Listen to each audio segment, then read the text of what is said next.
Final Fantasy VII Rebirth is a fantastic game with stunning landscapes, deep combat, multifaceted characters, and a gripping story. It's also got more filler than Kylie Jenner's lips. Right off the bat, when the first one was announced and they said they were going to make it a trilogy, I knew we were in for some bullshit. This is a common trend these days where everything has to be dragged out to the absolute max, because why sell one game when you could sell 3?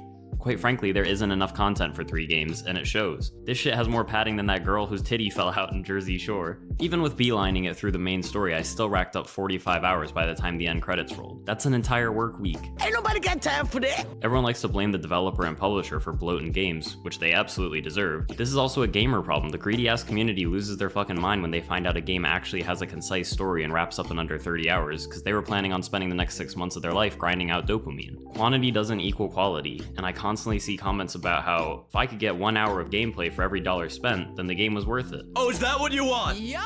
Because that's how you get Assassin's Creed Valhalla. The story for Rebirth is actually really captivating, but every time I was ready to see what happened next, I would first have to do some dogshit ass mini game, chase down a chocobo, or run around talking to everyone on my squad to see how they felt after the most recent events. Why does Cloud gotta be everyone's therapist? You know that man doesn't give one shit how Red, Barrett, or Yuffie feel about anything. He's trying to get some sloppy toppy from Tifa and Aerith, that's it. And don't even get me started on the number of scenes where they think pushing L2, then R2, then L2, then R2 to crawl around or turn a valve is good gameplay. Just make that shit a cutscene and move on. A lot of my qualms are with making what I would consider to be side content mandatory content. Like going to the play. It could have easily been side content for people who wanted a more thorough experience.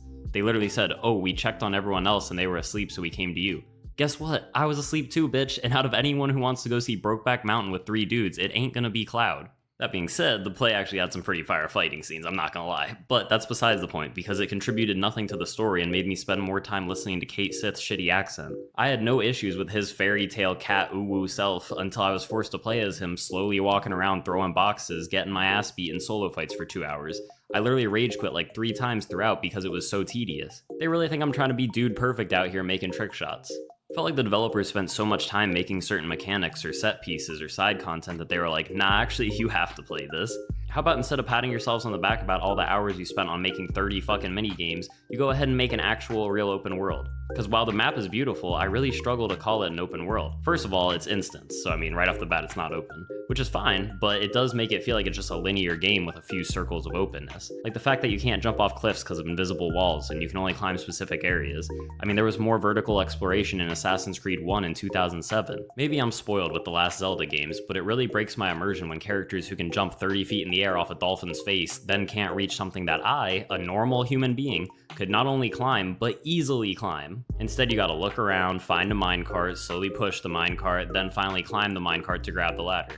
That's not a puzzle, that's padding. And it's not like it sometimes happens. Every single time you want to do something, it has to involve 5 times more steps than it would take if I just went there in person doing it myself with no powers. Look, I genuinely loved this game, but they really messed up the pacing of a lot of climactic moments just to meet some arbitrary number of hours to justify turning one game into 3. And even though the story is cool, for someone who never played the original, it's all over the place. Like the game opens up in an alternate reality, then immediately switches to present day current reality, then goes back 5 years, then goes back to present current reality. Shit had me feeling like Towley. I have no idea what's going on. I know it sounds like I hated this game, but I promise you, I actually really enjoyed the core content.